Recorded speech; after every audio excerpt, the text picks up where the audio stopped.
Welcome into the Locked On Knicks podcast. The New York Knicks have unofficially acquired Jalen Brunson. They have a bounty of young talent. The future seems pretty bright, but where is all headed? I'm joined by John Schmeelk to answer that and more right now on Locked On Knicks.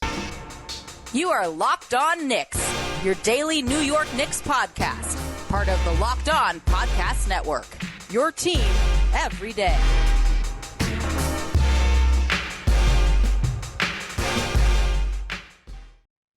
You are Locked On Knicks, and Locked On Knicks is partnering with Arcade1Up to give away 3 free NBA JAM Shaq machines. That's right, 3 of them.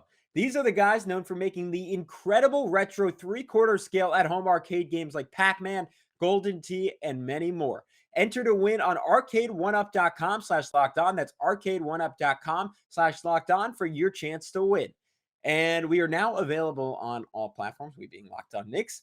You can check us out on the YouTube. That's right, they call it the YouTube, where you can see my smiling face. Today, you can see John Schmeelk's smiling face. On a normal day, you can see Alex Wolf's smiling face. You can comment, you can subscribe, you can like, you can even leave some mean comments. I know last time we were asking for nice comments.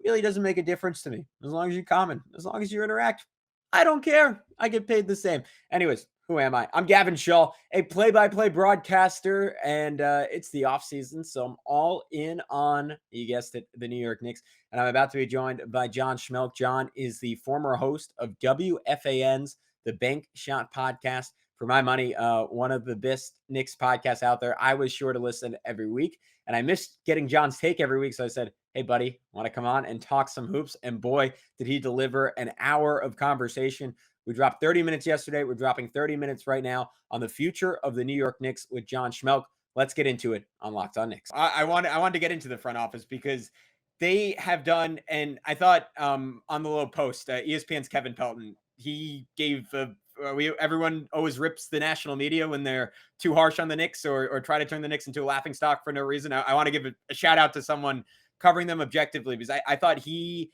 made a really good point where he said you can disagree with the Knicks' overall strategy the last couple of years. You could certainly argue, and I think most would, that last offseason was far from perfect, but his case was basically the Knicks have been winning on the margin since this front office came in, adding extra picks, to your point, striking, if not gold, very close to gold, silver, bronze in the 20s over and over again. Emmanuel Quickley, to your point, someone who looks like at the very least a very solid starter. Quentin Grimes, I think he's going to be in the league 14, 15 years. Maybe he's played 37 games, so maybe that's too early to say that, but that's my gut instinct on him.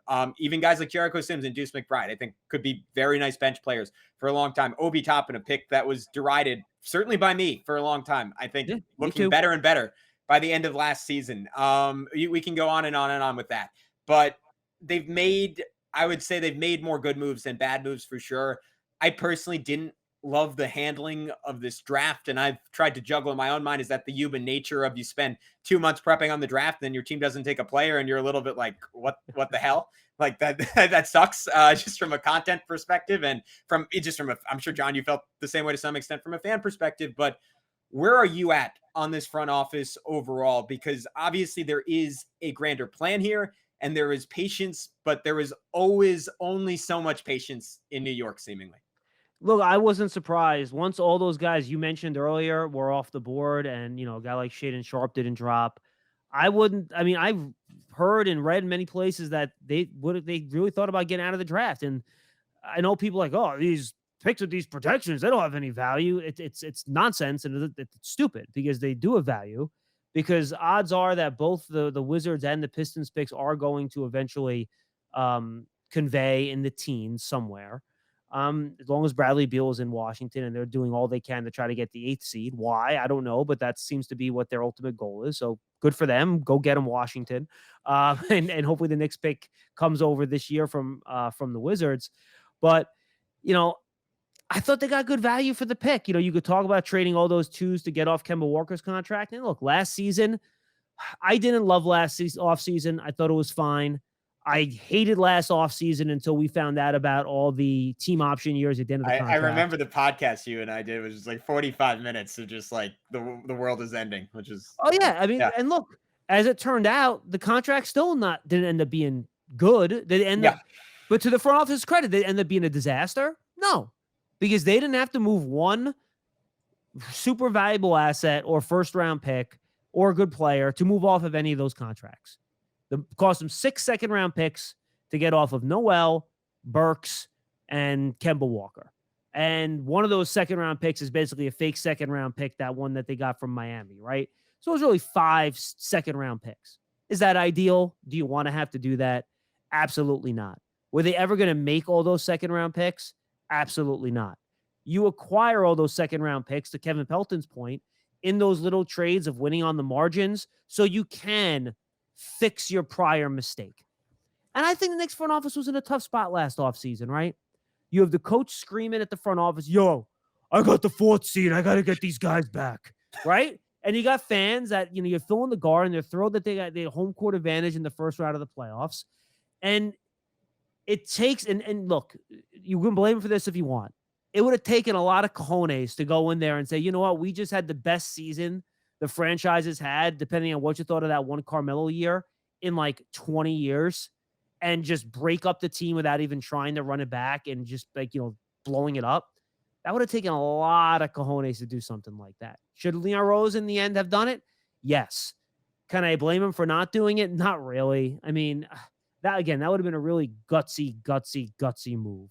So I ding him for last offseason. They obviously made mistakes, and it cost them assets to fix them, but they weren't bad assets. And that's why I think, having Brock Aller there structuring these contracts in the proper way so that you don't fall into these albatross contracts. And I think even Randall, right? They had signed Randall at some $30-something million a year contract, and he played like he did last year. That looks a lot different than the contract they signed him to and whether or not it's movable. So, I feel like this front office, and I don't quite understand, Gavin, now we kind of look ahead, why a lot of Knicks fans and national media people who really don't pay attention, like, the Knicks are kind of just, treading water. They're all in for now with the Brunson sign. They're just trying to win. Like, are you guys not paying attention? Like, this front office is literally doing exactly what they've done since they've come here. They've tried to make improvements in the short term on the margins to make the team more competitive in the present, while at the same time stockpiling future assets for the future and maintaining contracts on the roster that are flexible and can be moved. It was simply a continuation of that strategy this offseason. You bring in Brunson so the team can hopefully make it back into the playoffs, or at least be a better team. You limit Randall a little bit. The players become more valuable. The team looks more attractive to a star. You trade out of that first round pick because, like we talked about, we haven't talked about Cam Reddish yet. I mean, there are going to be guys that people want to play that aren't going to have minutes. Do you really think AJ Griffin was getting on the floor this year? He wasn't getting on the floor. Like, there's just no time. There was no minutes. So for me, I got it. And look, I see what they're doing. They're trying to position themselves the best way possible to get those type of difference-making stars down the road that you need to win in the NBA. And I think what they did this offseason in the end makes it more, not less likely that they're going to eventually get that star. Even the Mitchell Robinson contract, right?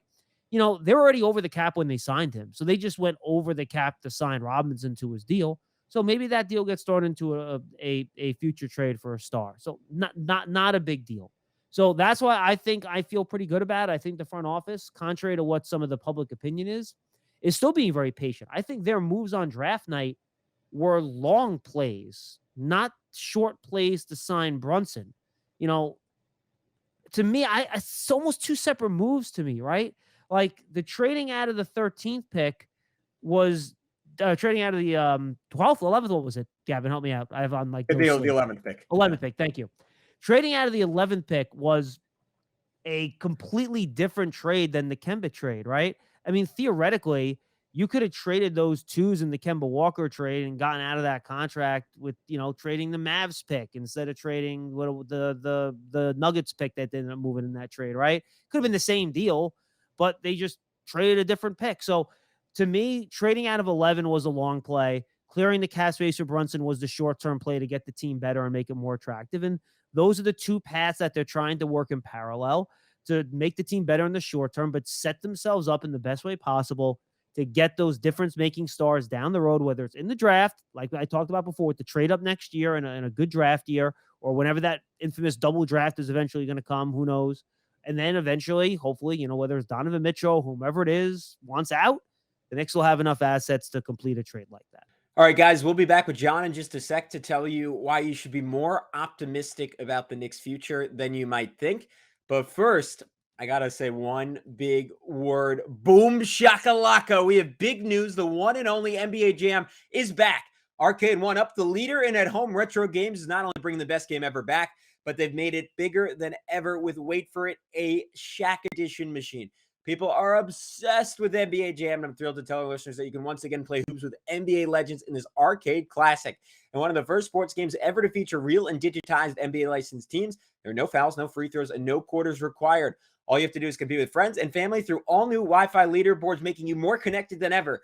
Pre-order now from arcade1up.com. That's arcade1up.com for an estimated early September ship date. They've got even more classics like Golden Tee, Mortal Kombat, and many others starting at just $399. So check this out. They're giving away an NBA Jam Shaq edition to a Locked On listener. Hopefully Locked On Knicks listener. Enter for a chance to win a game console for your man cave at arcade1up.com/locked-on. It's arcade1up.com/locked-on. You've got till July 8th to enter to win an NBA Jam Shaq edition console. Don't miss out. Enter today. There's only one question remaining. Who are you going to play with? Yeah, and I think if you were going to look at the criticism, I guess, for this pathway for the Knicks, it's not even a criticism for the pathway. Maybe it's more of and maybe it's not even a critique of the front office, but more of just an honest look at where they are. Like we did this a couple episodes back, but you could go through every team in the NBA and you could just say objectively, like, who are the Knicks better positioned than? And there would be pushback on a lot of these, but you could throw out, I don't know, the Kings, the Lakers, the Spurs, the Jazz, maybe, but I don't even know after that Gobert trade. I kind of like where the Jazz are sitting. The Magic, I don't know about the Pistons. Like Cade plus Ivy is pretty. I like the Pistons. I think the Pistons are in a great spot. Yeah, and I think that's the one thing that scares me as a Knicks fan and as someone who very incentivized for this team to do well, both from a selfish I cover them perspective and from a fan perspective. It's that the talent around the NBA is so good, and you go team by team, and there are just so many teams like operating on either end of the spectrum, with the Thunder with 1 million picks, or all these teams going all in. And if your long-term goal is winning an NBA championship, like how many teams can you say the Knicks are closer to than that? And at least in my mind, and maybe this isn't true, there's still that small bit of New York exceptionalism where, like, if they get that one star, it'll all flip and the next guy will come, and you have that confidence that once they get that one star, I have a lot of faith in this front office to surround them the right way, because to the point of everything we've talked about the last 40 minutes, they've kind of already done that. And even if they have to give away a couple of guys like in a star deal, like whether it's one of Quickly and Toppin, or it's a Jericho Sims, or it's a Mitchell Robinson, you're still left with an RJ Barrett, with a Quentin Grimes, with one of those two between Obi and IQ. You have those supplementary pieces, and they are building up a war chest right now of players and picks, so that when they make that all-in move, and to quote Zach Lowe again, most teams, you only get one of those. There's still enough there that they can be compelling around that guy. And whether that bet is on, again, they find a way to trade up for a Scoot Henderson or one of the Thompson brothers this year, or that bet is, I don't know, in 2 years, you can look at that 2025 free agency class, and there's guy after guy after guy. I mean, there's Ben Simmons, there's Drew Holiday, there's Donovan Mitchell with a player option, there's Jason Tatum with a player option, Brandon Ingram's a free agent, Jamal Murray's a free agent on the older end, Kawhi Leonard, Paul George. I think if you're the Knicks, and this is something I know our mutual friend Jeremy Cohen of the Knicks Film School podcast keeps referencing, you get yourself in the best position by that summer. You hope maybe in this 2023 draft, you find that young guy, or you hope someone like RJ Barrett or Emmanuel Quickly hits a level that you previously couldn't imagine. And then you have the assets to have that guy in a rookie contract, sign someone else, and then go all in on a trade for a third guy. Or maybe you went in all in on a trade a little earlier for the draft prospect. Whatever the permutation is, you want to win that asset battle. I think my concern with them is there are so many teams in a similar boat that if like that star trade is going to be made, are they going to be able to outbid in Oklahoma City when Oklahoma City's a little further along and they're incentivized to do that? Are they going to be able to outbid in Detroit if they say, hey, we're willing to deal Jaden Ivey to get this guy and a bunch of picks? The NBA right now is in a spot where all these teams, maybe not all of them, but a lot of them are so well managed. I just wonder where the Knicks are in that pecking order. And it sounds weird because that sounds like a one big critique of the Knicks. I'm with you. I think every single move you can't necessarily criticize. But when I kind of like widen the scope a little bit, I'm like, all right, where is this all headed? And there's always a luck component, but how much luck are they relying on? Look, I'll take this in a couple of different ways. You're right. You get one shot. And if you try to rush that shot, see in my opinion, at least, the Hawks and the Timberwolves, right? Big time. Yeah. You squander your chance with Trae Young, with Karl Anthony Towns, all those guys. So I think I'm a little bit more patient here because I lived through all of the 2000 to 2020 when a lot of younger Knicks fans didn't. And I see what happens when you try to speed up the process. And I know I'm kind of quoting Steve Mills here. It'll make people throw up all over the place, but you can't try to do this thing too fast, because if you do, it's not going to work. I mean, you have to be patient. And a lot of it, to your point, is luck. The Knicks didn't get the first or second pick in the draft the year they drafted RJ Barrett. They got the third pick. Sucked.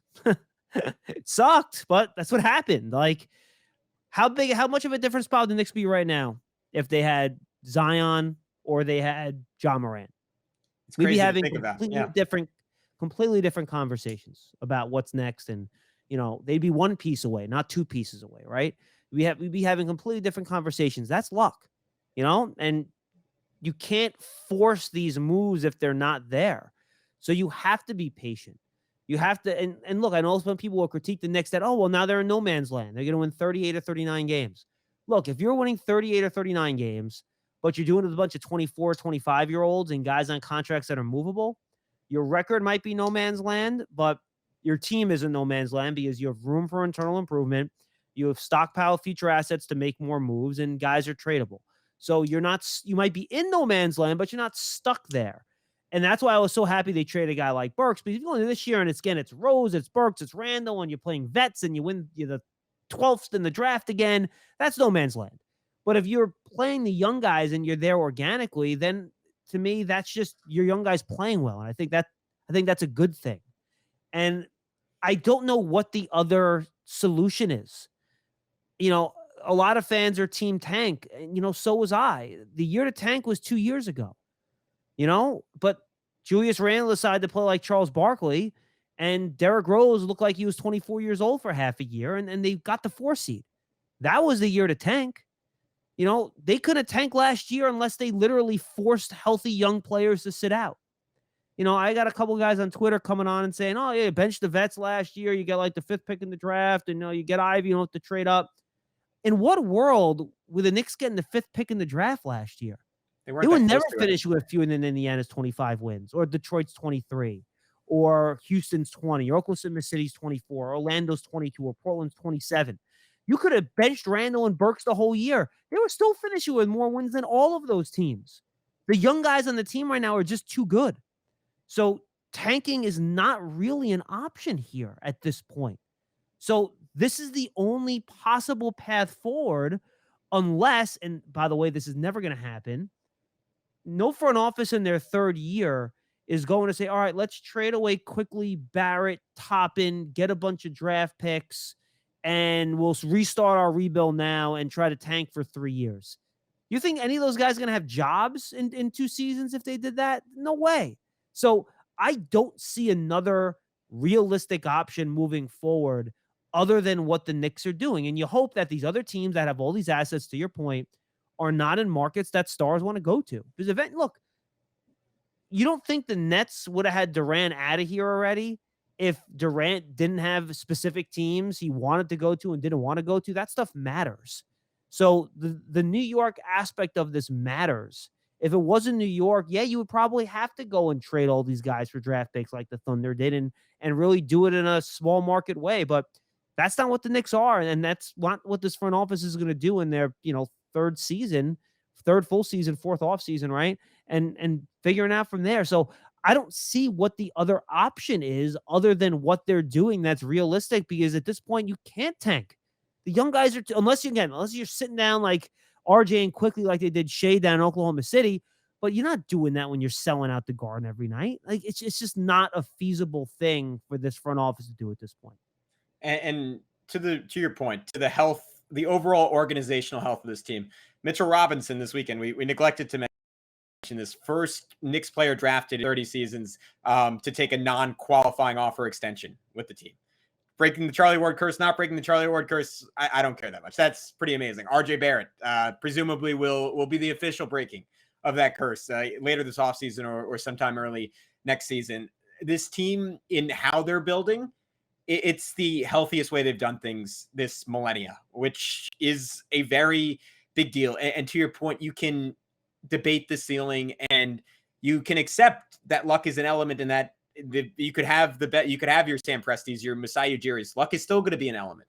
They like Masai Ujiri still needed Kawhi Leonard to fracture a relationship with what was seemingly the most stable organization. Like I would argue, not just in basketball, seemingly like in all of sports, in the San Antonio Spurs. With Presti, I mean, they had all the luck the first time around, and it didn't work out for them because they picked Russell Westbrook over James Harden at a point where it made a lot of sense to pick Russell Westbrook over James Harden. It's hard to win. Only one team wins every year. And I think that's kind of the point of, like, Alex and I were talking about this earlier today. That's kind of the point of what Minnesota did with Gobert. That's a team that's gotten out of the first round once in 30 plus years. They said, hey, we just want to be good for 4 or 5 years. And look, they have Anthony freaking Edwards, right? Like who you put out awesome. Like a trade value column right now. That's the kind of guy. You get an Anthony Edwards, you say, oh, it's realistic for us to have championship expectations. The Knicks do not have an Anthony Edwards. Right. If this tops out as they're a 50-plus win team for a couple years and they have that New York market and they have a chance to make that all-in move, it's not the end of the world because I am 27 years old. I haven't seen that in my lifetime. Like, sure, in the 90s, I wasn't really aware at that point. In my lifetime as a fan, I haven't seen that. That would really mean something. And that type of enthusiasm and that type of momentum, you elevate yourself to that point, even if you are asset depleted once you get there. And even if you've already made that one all-in move, if you're in New York, there's a way. You can figure out a means of adding another guy. It could be a case of extreme luck. It could be a fluky thing where a star gets hurt and takes a make good deal for 1 year. There are ways to elevate from that platform in New York that there just aren't in other places. And I think as I'm talking this out with you in real time, that might be what the Knicks are betting on. Hey, let's just get to that next step. Instead of falling back, let's just keep climbing. We're at the toughest point. The hardest jump in a lot of ways is to go from that 36, 37, 38 win team to a consistently 55 win team. And then from there, we can figure it out. But we just got to get there first because this team, in a sustainable way, outside of that 12-13 season, which obviously was not sustainable, it was a whole bunch of 40-year-olds and mid-30s guys and Carmelo, who was like 32. This is the most sustainably they've built in forever. And I think because of that, you can have a little faith that this is all going to work out because they keep making good moves. All right, guys, one final time with John to get an interesting exercise. We're going to go through every single team in the NBA, and we'll tell you just how good the New York Knicks are going to be next year. Why you shouldn't be too worried if you want them to have a high pick in that 2023 draft. But first, BetOnline.net is your number one source for all your betting needs and sports info. You can find all the latest sports developments, league reviews, and news, including this year's NHL playoffs and Major League Baseball. BetOnline is your continued source for all your sports wagering information, including live betting, esports, and scores. And they have updated NBA title odds. The Golden State Warriors and the Phoenix Suns are co-favorites at 6-1. I guess BetOnline thinks KD is going to the Suns. But if I'm looking for value, I am going to speed down that list and posit two teams. The Brooklyn Nets at 40-1. They keep Kevin Durant. I don't like it any more than you guys do. They're going to be in title contention. The New Orleans Pelicans at 40-1. They somehow get KD. They'll be in the mix. Or maybe Zion's just insane and averages 35 points per game, and we have a new best player in the NBA. Who's to say? Regardless, BetOnline.net remains the best spot for all your sports scores, podcasts, and news this season. It's the fastest and easiest way to check in on all your favorite sports and events, including MMA, boxing, and golf. So head to the website or use your mobile device to learn more about the trends in action. BetOnline, it's where the game starts. Hey, Gavin, let me ask you this. I'm actually looking at the standings now because I thought you and Alex talked about teams that are in better shape than them, right? Yeah, sure. Next year, let's figure this out. What teams do we feel really confident are going to win fewer games than the Knicks next year, okay? Yeah, in the Eastern Conference. We all think the Heat are winning more, Boston's winning more, Milwaukee's winning more, Philly's winning more, Toronto's winning more, the Bulls are winning more. all right, I'll stop there for now. Yeah. I think the Hawks, yes, I'll put the Hawks over them with the Murray edition, right? Mhm. I think the Cavs with Mobley in his second year and Sexton coming back, I think the Cavs will probably win more games than the Knicks next year, right? Yep. Agreed. I think the Hornets with, health, LaMelo, I think they're probably going to win more games than the Knicks next year, right? I think that one's more 50-50 for me. Okay, I think we're getting into the close range now. I agree. Yeah. All right. So the teams you think that'll win fewer, we'll see what happens and what the Nets' return is for Durant. I think we got to kind of put them aside and say who knows what they're even going to look like. I would almost say it's unlikely that the Nets win. Because I kind of think they're going to keep Durant, and if they don't, I mean, what's their incentive to be really bad? They don't have their picks, so. I think Ben Simmons plus look, even if they do the deal with the Suns, DeAndre Ayton, Mikal Bridges, Kyrie Irving, or whatever they get back for Kyrie, it's a better team than the Knicks, even if we want to laugh at them. I agree. And I think the Hornets are probably, about equal. The Cavs, I think, are toss up. I think the Wizards are probably around a toss up too, right? With Beal being healthy. I have a feeling they'll be better. But the Knicks will be better. We'll see. But I can see it going either way based on injury, right? Yeah. So the three, and by the way, I'm already up to 11 teams in the Eastern Conference. So the three teams that we were pretty sure are going to be worse than the Knicks next year, right? Indiana, who I think is going to be terrible. They're going to be in full tank-tastic, try to lose as many games as you can mode. Mm-hmm. Orlando, who I think is going to be better, but I don't think they're there yet. Yep. Right? And then Detroit, who I think is probably approaching the Knicks. That could be a toss-up too, to be totally honest with you. We'll see. I think Detroit is a really nice young core. It depends how much of a jump. If Cade takes a big jump and is like an all-star, they could be just as good as the Knicks are next year. I wouldn't put that out of the question with the guys on that roster. So you're looking at anywhere from 2 to 4 teams in the East, maybe 5, depending on what happens. But let's go to the West. Obviously, the Suns will be better. The Grizzlies will be better. The Warriors will be better. Dallas will be better, even losing Brunson with Luka. Denver's going to be better. Minnesota's going to be better. Now it gets interesting, okay? Yeah. Utah, I think we probably assume if Mitchell's there the whole year, I think that's probably a toss-up team, right? You agree with that? I think they're going to be really bad. They're going to be worse? I think they're going to be really bad. I don't know. I mean, I think, look, Mitchell could be insane next year, but they're sort of like Wizards West to me, and the West is just so loaded. I almost think they're going to be kind of terrible, but maybe I think Ainge is doing a stealth tank. I think Donovan's going to have a minor injury right after the All-Star game, and they're going to try to go 0-35 in their last 35 games. Yeah, I think they end up having a top 10 pick. Okay, fair. Pelicans, I think definitely better than the Knicks. I agree. I was they're looking really at the record last year, but I think they're better than the Knicks too, especially if Zion's healthy at all. Obviously, the Clippers are going to be better than the Knicks. Yeah. I think the Spurs are going full tank job, right? 100%. So they're worse. So now we're up to anywhere from 4 to 6. Sure. The Lakers, I think we have to assume they'll be better if LeBron and AD can be healthy. And then we'll see if they can get Kyrie for Westbrook. Sacramento, you think toss-up? Yeah, that's fair. I mean, they're going to have an insane offense, probably one of the worst defenses in NBA history. Yep. Portland with Lillard. They should be better than the Knicks, honestly. I agree. Simons, Grant, Nurkic back. Yeah. And then the Thunder and Rockets are going to be terrible. So we're looking at 4 to 5 teams that we know for sure are going to probably be worse than the Knicks, and another 3 to 4 that are toss-ups, right? Yeah. So the Knicks could easily be sitting there with the 9th pick next year with a decent chance to move up. Now, I do think there'll be a big tier, right? You're going to have those 5 or 6 awful teams, and then there's going to be like a 10-win jump to that next group, that are going to be in in the mid-30s type of area. So you have all those first-round picks. You don't think you can move up 3 or 4 spots to try to get one of those guys? I think that's really realistic where, you play these young guys, you have a fun year.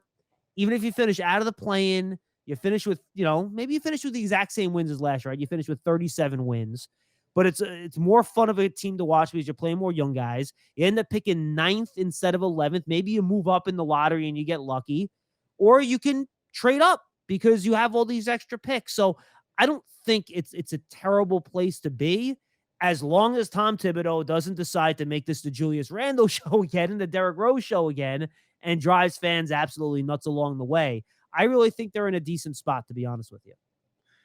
John, you functioned as a therapist for me this whole episode, so I'll end on one final optimistic note. Can you just tell me one thing, like be like a player, a trend, a lineup that you're excited for to see next season? I know we've kind of talked to him in context a little bit.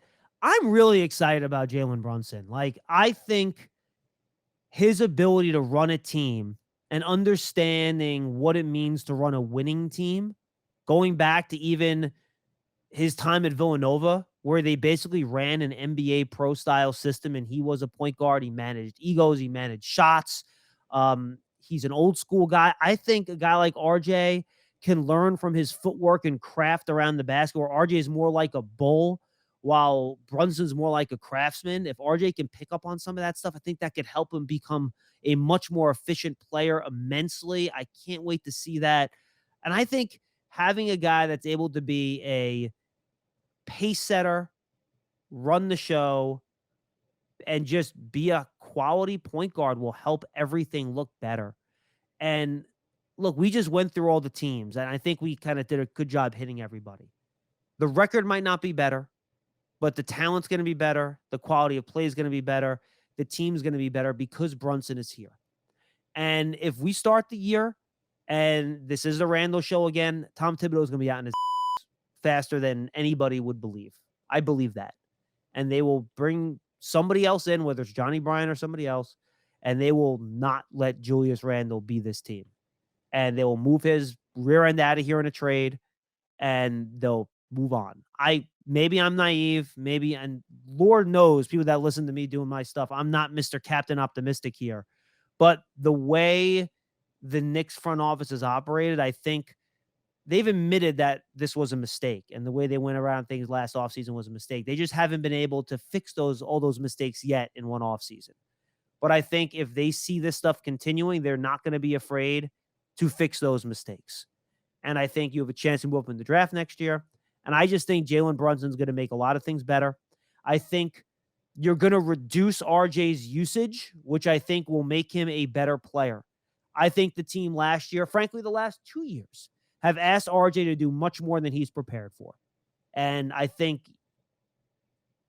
the fact they've asked so much of him has made him a less efficient player than he would be if the game could come to him a little bit. Now, maybe RJ and his attitude and the way he's always played, he's not capable of not being that I want the ball and I want to be the leader and I want to be the go-to guy. And I hope he gets over that if that's the case. But I think Brunson will make it easier for him. I think Brunson, if he lets it, will make it easier for Randall. I just think that he's going to help the rest of the team here if Tom Thibodeau can figure out these rotations. And I think there is a huge magnifying glass on him this year. And a lot of it's going to be on him getting away from some of the stuff that got the team in the trouble last year. I know a lot of fans are not confident he can do that. I'm not super confident either, but I'm going to, at least at this point, hope that he can, and we're going to see some different things. Otherwise, I think we are going to see some serious changes in the roster with the rest of those vets and with the coach sooner rather than later.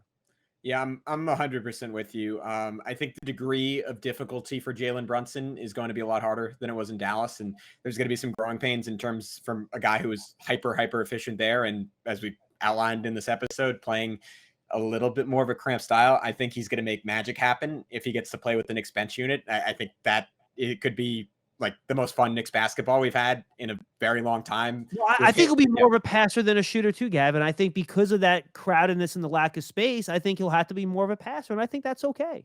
Yeah, I'm with you. And but I do think like you throw him out there with one of Rose and IQ and either Fournier or Grimes and Obi and Hartenstein, like that's like that could be just, maybe they'll give up a lot of points, but that could be very intriguing, a lot of fun. I think we're in for, and to your point, to get there, it might take Randall going, might take Tibbs going, but I think at some point we're in for a stretch of basketball that might even be, at least from a cosmetic perspective, even more fun than that 2021 season.